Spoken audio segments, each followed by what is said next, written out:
So, welcome to the next edition of the Rare Business Podcast. With me today, I have Sid Banerjee from Cla. Hi, Sid. Hello, how are you doing? I'm very well. Now, first of all, I want to welcome you to our podcast series because actually we've reached a bit of a milestone, and this is the 100th interview in the series, which feels like a long way from where I started. So, first of all, I just want to say thank you for your time today. Well, I'm honored to be your 100th podcast. Thank you, our podcast. Yeah, and if I was a cricketer, that would be a great milestone for me. Perfect. So, Sid, for the benefit of our listeners and readers, can you tell us a bit about you and also a bit about the work that you do? Sure. I'm the CEO of a company called Cla. We're a software company in the United States that is developing or has developed a technology platform that can collect customer feedback from any and all of the channels that customers may use to communicate either with fellow customers or prospects or to communicate with the companies that they do business with. And what our technology has done is we've developed a rich set of technologies for collecting, distilling, quantifying, and applying text and sentiment analytics, among other things, to really understand and interpret feedback from large volumes of customer feedback so that companies can be responsive to the consumer need, the consumer want, consumer complaints, and ultimately build better products and services to try to engender better customer satisfaction and loyalty. So, I've been doing this work for about 7 years now, and my background is as a data geek. I've worked in the business intelligence in the 90s prior. Started this company about 8 years ago. Okay, so it sounds like you're building a facility that gives companies sort of bigger ears and a bigger brain to sort of in terms of ways of helping them to engage with their customers, I guess. Absolutely. Fantastic. Now, yeah, the technology grew out of a really an unmet need we saw back when we started in the 2007 timeframe. That many technologies were good at taking data that was structured. You know, the what widgets were bought by whom, in what situation, how many, how much profit was made. But the technologies for really listening to customer qualitative feedback, for interpreting customer intentions and wants and needs by being able to really understand what they say, that technology was lacking. And so we sought to build an offering that could meet that unmet need at the time. Fantastic. Now, we were talking before. You were saying that you believe that the customer experience management sort of industry and arena is at an inflection point. I mean, can you explain to me what you mean by that and why you think it's such an important time for firms? Yeah, it is. I think if you look across, and this is maybe a broad view of the world of business and technology, but if you look at the broader trends, over the last 50, 60 years, we've seen disruptions in different means of the ways that companies go to business and interact with consumers. In the early days of the 20th century, we saw the development of mass transportation, which led to the ability to create logistics and manufacturing on a grand scale. Yeah. When you get more recently into the 70s and 80s, you started to see mass merchandising, which allowed for the development of mass market chain stores, whether it's a Walmart or a Metro or a Carrefour or those kinds of companies, because they had the ability to create promotions on a grand scale. And really what we've seen in the last 10 years, because of the advent of the internet, is that content about products and opinions about products are no longer within the confines of traditional retailing. They're online, they're public, they're available for everybody to see. And opinions and decisions are being made before a consumer ever walks into a store, before a consumer ever forms an opinion based on a personal interaction between them and an employee of the company. Yeah. And so in order to really understand what motivates consumers and understand their intents and needs and desires, you have to go outside the confines of traditional IT, traditional systems and processes in big business, and you have to use the internet. And the only way to really do that is to have the technology to be able to understand, well, first collect, second understand, and then third really develop insights about how to develop that kind of relationship that's ultimately profitable and productive for both parties. Okay. And I think that's why customer experience technologies and platforms like Cla. Are so important, because they reach beyond the walls of traditional customer conversations and interactions and beyond the systems that have traditionally defined corporate IT to the broader internet and make it useful to both consumers and companies. I think it's interesting because I think there's two things at play there, which I've talked about before and with different sort of people. And one is that there's this the shift in control away from companies and into the hands of consumers, and customers rather, and that's been facilitated by the internet and social media and all of those sort of things. And then the second thing is how that is having an impact on the, if you like, the whole cycle of buying and purchasing goods and services. So the sales cycle is becoming much shorter, but the buying and the research cycle is becoming much, much longer. Does that make sense? Yes, that's absolutely right. In fact, a concept that is often talked about in customer experience, which I'm sure you're aware, is the concept of a customer journey. Yeah. The customer journey now doesn't begin when a consumer is walking into a store and asking a sales clerk for a piece of information or for a good. It begins on research online. It begins on conversations through forums and communities. It continues into potentially shopping and returning a few times at different places before they ultimately decide what they want. So there are many steps and many places for that journey to either be interrupted or to be advanced.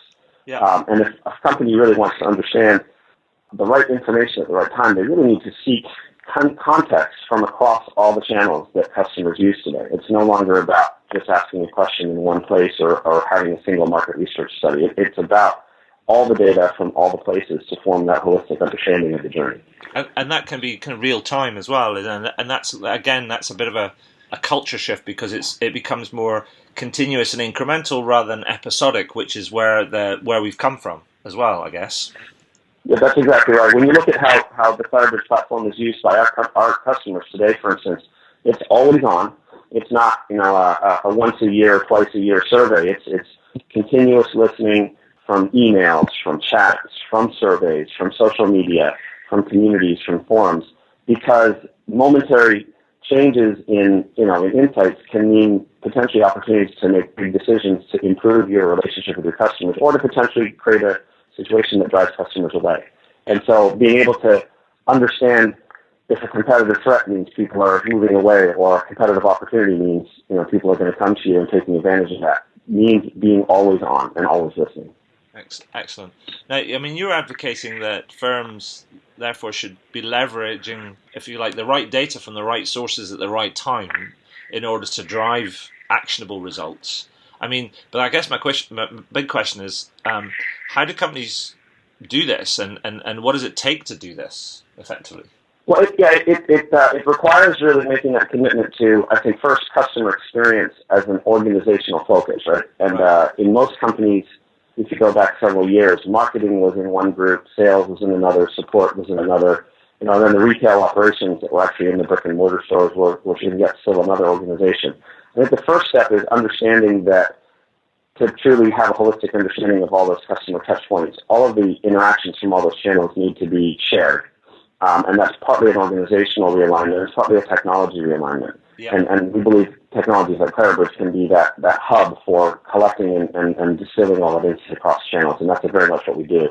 When we work with companies in the retail space, for instance, or in the banking space, we will work with them to understand if we collect their feedback from surveys, we collect their feedback from employees, we collect their feedback from social sites, and we bring them together, we will identify several kinds of patterns. The first kind of pattern would be, let's look and see if there's a spike in either sentiment or a spike in volume of feedback about a particular topic that suggests that maybe a product is incorrect, or that a policy has been misapplied, or that there's a marketing or opportunity or threat. That information can identify, should this information go to someone in product marketing, or should it go to someone in retail operations, or should it go to somebody in the actual product development function to either fix or address or remedy that concern. And we'll define the content, we'll define who should receive it, and we'll define at a broad level what we think the action should be. Once you set those systems up, they kind of work by themselves, because the information is always flowing in, and depending on what we find, it will automatically get routed to the right person based on the insights that the technology can sort of distill from the content. And it's a process, but once it's up and running, it becomes nearly mission critical, because it helps people to now respond to issues not in weeks or months, but in hours or days. And hours or days mean the difference in many cases between a much more expensive problem to solve and a much more efficient problem to solve. Okay. And can you make it sort of real for us and give me a couple of examples of firms that are already adopting this type of approach, and kind of what they're doing and the sort of results that they're achieving? Absolutely, absolutely. So, I mean, I'll give a couple of examples. We're working with a major electronics retailer here in the United States called Best Buy. Okay. And what Best Buy does every year is between the shopping period between the day after Thanksgiving, which we affectionately call Black Friday here in the United States, and through Christmas, is sort of a massive merchandising and promotion period. Best Buy is using Clarabridge to collect data from the 800 call center, the social media sites that they track, primarily Twitter, but also a number of other sites, as well as a number of just operational systems that employees can use to communicate up to corporate about how various promotion planning and promotion activities are going. And they use Clarabridge as a way to understand, are there promotion issues like the pricing is incorrect, or are they out of key products that are hot that period, or are there specific concerns in stores that require response. And it could be something as crazy as people are waiting in line and getting angry outside the store, or that there's a fight in the parking lot. Yeah. And they use this information as a command center, if you will, inside using the Clarabridge product and using a team of people working to make sure that everything is going smoothly during that key period, because so much of merchandise is actually sold during that very brief period right after Thanksgiving. But they want to make sure everything's going perfectly. Now, that's one example of a very real-time situation. Another example would be we're working with a major computer company who uses Clarabridge to make sure that in the period just before and just during and just after the launch of a new product, that the product is well received. And they'll often find, esoteric things like drivers that don't work, or potentially concerns about pricing or packaging that they want to fix in the next cycle of the product. They are trying to be as responsive as possible to consumer feedback. And so they mine everything from editorial reviews of the new product to people providing their own self-service reviews on Twitter, the Facebook pages, and lots of complaints and concerns coming into the call center. Mm-hmm. And what they try to do is increase the iteration of that product being on market, because they want customers ultimately to be happy with that computer product. And they target it to different types of demographics. So a gaming computer, they'll listen to the gaming forums. A work computer, they'll look at the professional forums. So they're really trying to be responsive to customer needs. And there's so much data out there that without the technology to really listen and distill, you would have to spend so much money manually reading and coding or hiring a marketing agency to do that, and it wouldn't be as real time. So it's sort of transforming what could be painfully expensive and slow to something that should be much more efficient, much more holistic, and ultimately much more quick as well. Excellent. Now, I mean, I guess when we think about customer experience, and we think about, if you like, becoming more customer focused, customer centric, as it were. A lot of people talk about people, process, technology, and things. And I look at it and go, ooh. So, which comes first? Is it the chicken or the egg, as it were? And in this situation, is it that the people that get the best results, do they start with process, or do they start with people, or do they start with technology? I mean, where should they sort of start? Because it seems to me that actually the technology is there to enable the people in the process, but actually but when you think about people and processes, you need different things, different people, different approaches to make this kind of work. Because it's not like you can just kind of stick it on the side of an existing traditional operation. Yeah, no, that's absolutely correct. I mean, I remember, this is early in our history, probably about six years ago, we were working with a bank, and we identified that customers were having major problems with a website change. They were buying another bank, and the old bank customers weren't able to use the new bank website. And we identified it. I mean, our product identified it literally the moment it happened, because people were complaining on online forums and coming into call centers. And 2 days went by, and the website was still down. And I remember actually calling the customer and saying, "Hey, you realize you've got a problem here?" And they said, "We know." And I said, "Well, why isn't it fixed?" And they said, "Well, because we haven't gotten in touch with the people that fix the website." Right? So technology is only as good as the people actually use the information and the insights to fix things, right? Because our product's not going to fix the website. It'll find the problem, but ultimately someone's got to go there and fix it. So I 100% agree that it's people that ultimately are committed to being responsive that make all the difference. So you have to have that mindset. And sometimes it happens at the executive level. Sometimes it happens within a very innovative group in a big company, and ultimately it spreads because that group seems to achieve transformation that other people want to emulate. But once you have the people, you do need the technology and the process, because the technology can simply do what humans trying to do this type of analysis manually and collection of information manually can't do. It's too much content, and it's coming in at too fast a pace. Yeah. And then the third piece is that process, that understanding that when you find something, or when the technology finds something, that it gets routed to the right person, and ultimately that it gets back to people, that person or process that's on the other end is able to use that information and take action. So we coach our customers that we are a critical part of the puzzle, but we also look for that committed organization or individual that's willing to take responsibility for taking action when insights are found. It's very important to have that too. Yeah, absolutely. I mean, so here's my follow-up question on that is that so are firms, therefore, if people the process and the technology, it follows finding the right people with the right skills and the right attitude and behaviors and things. Is that a key, if you like, constriction and limits on a company's ability to adopt this type of approach? And are they finding those sort of skills in their current cohort of executives, or are they actually having to really look at their talent pipeline, as it were? Yeah, it's interesting.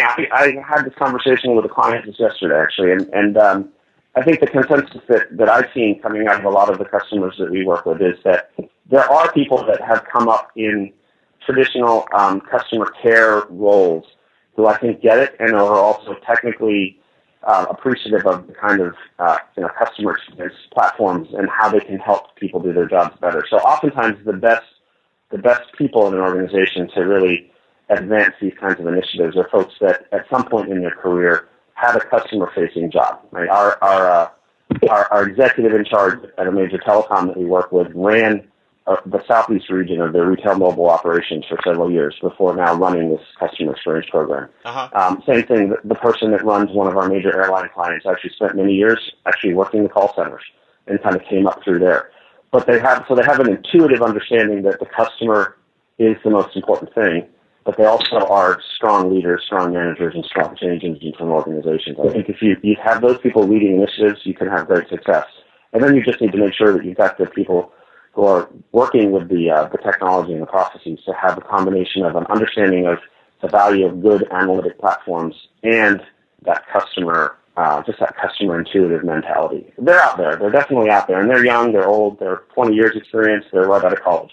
But you have to look for a certain type of person, I think. Fantastic.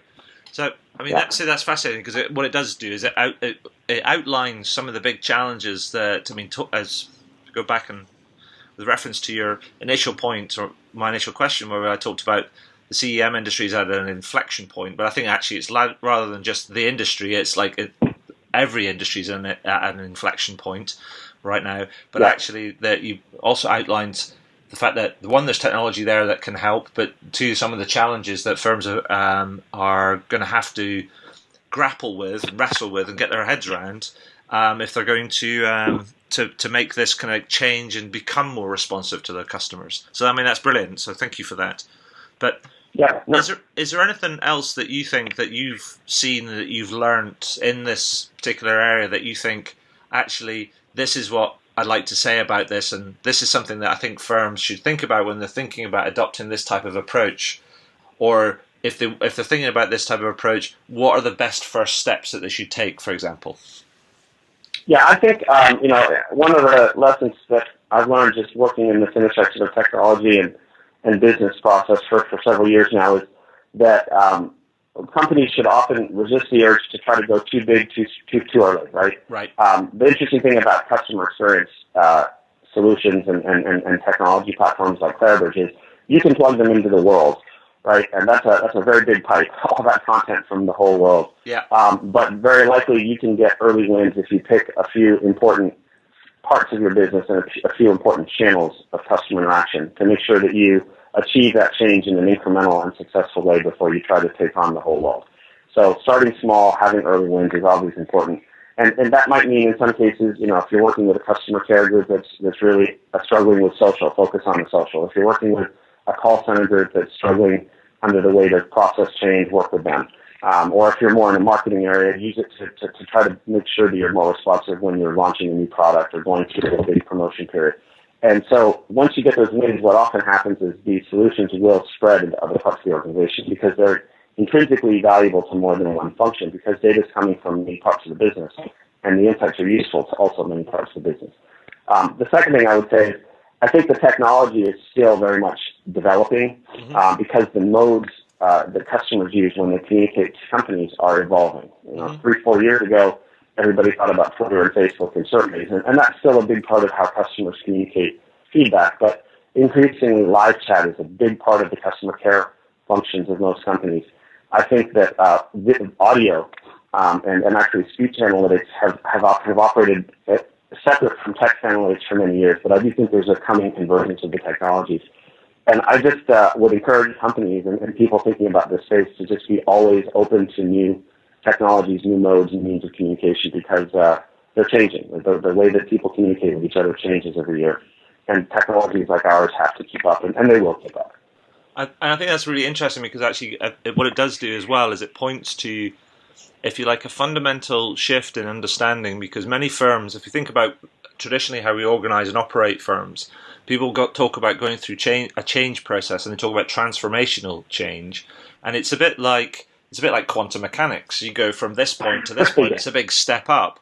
But actually, it's not like that anymore. Actually, the transformation is that change isn't quantum, change is iterative and incremental, and it's continuous change. And so I was speaking to somebody yesterday, and they were talking about the idea of living in perpetual beta.